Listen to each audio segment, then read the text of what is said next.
Welcome, DC family. This is the District Sports Report. This is Greg Henderson reporting to you live. Reporting on last night's game, Washington Wizards versus the Phoenix Suns. Very spirited game played at the Capital One Arena last night. Washington coming in with a record of 12-20. Phoenix coming in with a record of 8-24. But Phoenix is riding a good high right now. They're on a 4-game winning streak, coming off a big win against the Boston Celtics, going for 5 in a row tonight. Wizards coming off a demoralizing loss to the Houston Rockets, hoping to right the ship tonight.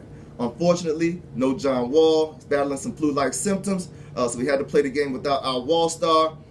And this is Kelly Oubre's revenge game. Since the trade to the Phoenix Suns, this is his first time back in Washington. It was really nice to see the fans give him a really warm welcome when they introduced him. It was good to see him pay homage to a guy that's really played hard for us the past 3 or 4 years. We miss you, Kelly Oubre, big time. So let's get to the game. Wizards were up by 4 points at the end of the first, 33-29. It was tied at halftime, 53-53. The Suns' #1 pick, the rookie Ayton, had a great game, great halftime performance with 14 points and 11 rebounds. Third quarter was pretty nip and tuck with both teams trading buckets, multiple lead changes, pretty even Steven. We finished the quarter pretty much tied. In the fourth quarter, Phoenix went on a run thanks to guess who? That's right, Kelly Oubre. Made a steal off of Beal on a fast break bucket, made a 3 from the corner. You remember those Kelly Oubre DC threes? And Phoenix took a nice lead in the fourth quarter. Now, going into the fourth, Wizards' defensive efficiency has not been good this year. They give up an average of 29 points, which is second worst in the league, 29th in the league. And tonight, they follow suit with Phoenix scoring 30 points in the fourth quarter. Now, the game was tied in the final seconds. Beal had a chance to win it at the end of regulation with a tough shot. Unfortunately, he missed. Game goes to overtime. Hey, this game was a marathon. It ended up going to 3 OTs. And Beal, Big Panda, stepped up. Scored 10 points in the third overtime to lead Wizards to a much-needed victory, 149-146. I know what you're thinking, 149-146, right? A lot of points. This is actually the most points scored in the NBA since 2008, 10 years. So 2 teams combined scored the most points scored in a long time.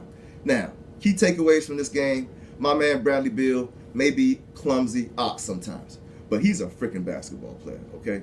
This guy had his first triple-double of his career. 40 points, 11 rebounds, 15 assists. Woo! Hey, he made the tough layup that put us up for good at the end of the third overtime. The Suns couldn't overcome, so he was clutch, came through in crunch time. Really proud of you, Bradley Beal. Congratulations on your first triple-double. But wow, Thomas Bryant, right? Our second-year center that we got from the Lakers really showed off yesterday. What can I say? I mean, he earned his entire salary in one game, in my opinion. He only makes $1.3 million, and the guy who's sitting on the pine, Ian Mahimi, is making $16 million. I don't think he even played today, so that just goes to show you how messed up our roster is as far as players' production and salary. Thomas Bryant was an absolute force in the middle.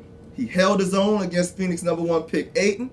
He set a franchise record, 14 for 14 from the field. That's right, 14 shots without a miss. He now leads the NBA this year with the most field goals without a miss. Best so far performance by any player this year. He bested the Indiana Sabonis, who was 12 for 12 previously. Now, Thomas finished with 31 points, 13 rebounds, made countless plays in the second and third overtime to keep us in the game, whether it was key shots, key putbacks, key dunks. He was playing absolutely awesome. Much respect to you, bro. I'm hoping this game will provide a big momentum for you, let you know just how good you are and the potential that you have inside of you so you can ball out for us for the rest of the year. Phoenix fought hard, though, and they had some great performances. Devin Booker, their all-star guard, scored 33 points and 14 assists. Ayton, who I mentioned earlier, who had a great first half, had a pretty good second half as well. He finished with 14 points, 17 rebounds. Luckily for us, he fouled out at the end of the first overtime, which really led the way to Thomas Bryant dominating towards the end of the game. Kelly Oubre, wow. You know he was motivated to play well tonight, and he did not disappoint, y'all. In 42 minutes, my man scored 20 points and pulled in 5 rebounds. Outplayed the person he got traded for. All right, Trevor Ariza finished with 14, 7, and 7, but didn't play that well. And Kelly Oubre made a couple defensive plays on him down the stretch that almost cost us the game. Hey, looking at the trade, it was a head-to-head matchup. It was a nice way to kind of get a sense of how this trade is working out.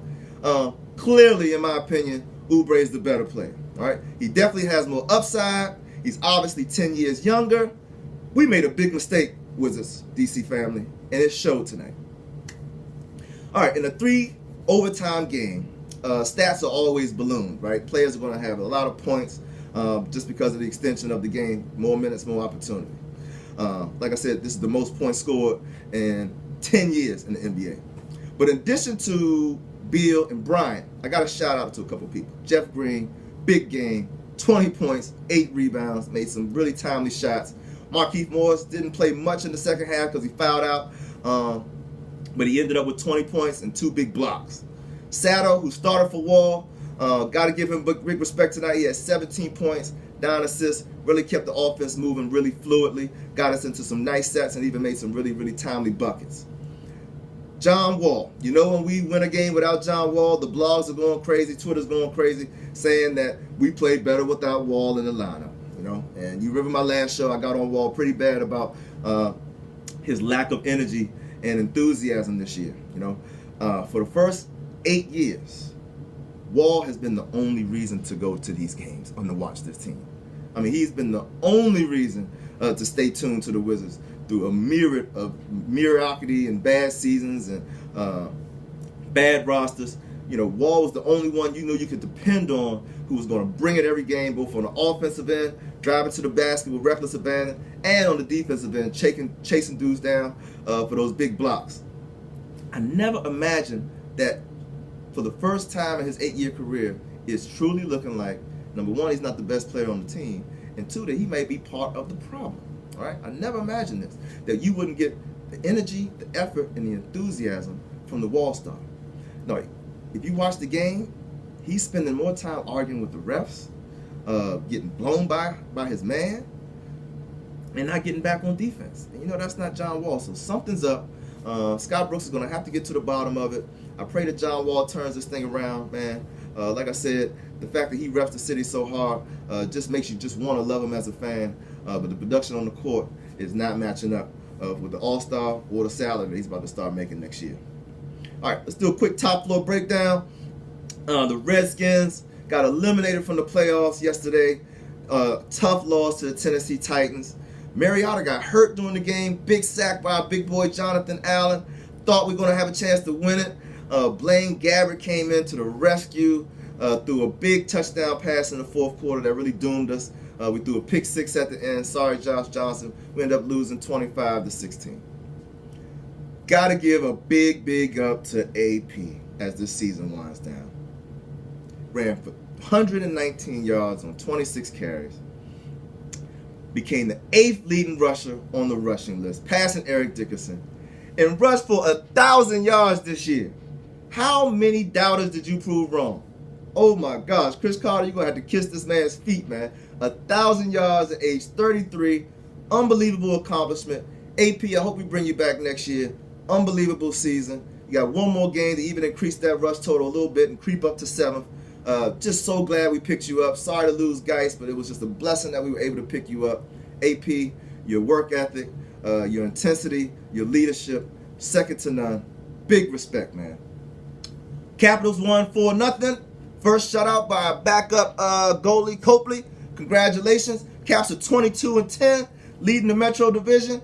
Keep it going, Caps. We love y'all. Going for another chip this year. Let's bring that Stanley Cup trophy home again.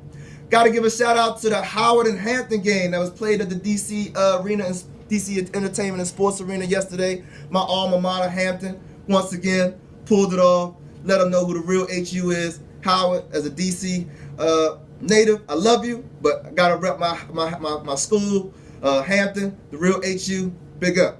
Next game tomorrow, Indiana Pacers. We're on a back-to-back. Indiana got Oladipo back. It's gonna be tough. We beat them last game without Oladipo. Tune in. District Sports Report, signing off. Love y'all. Happy holidays.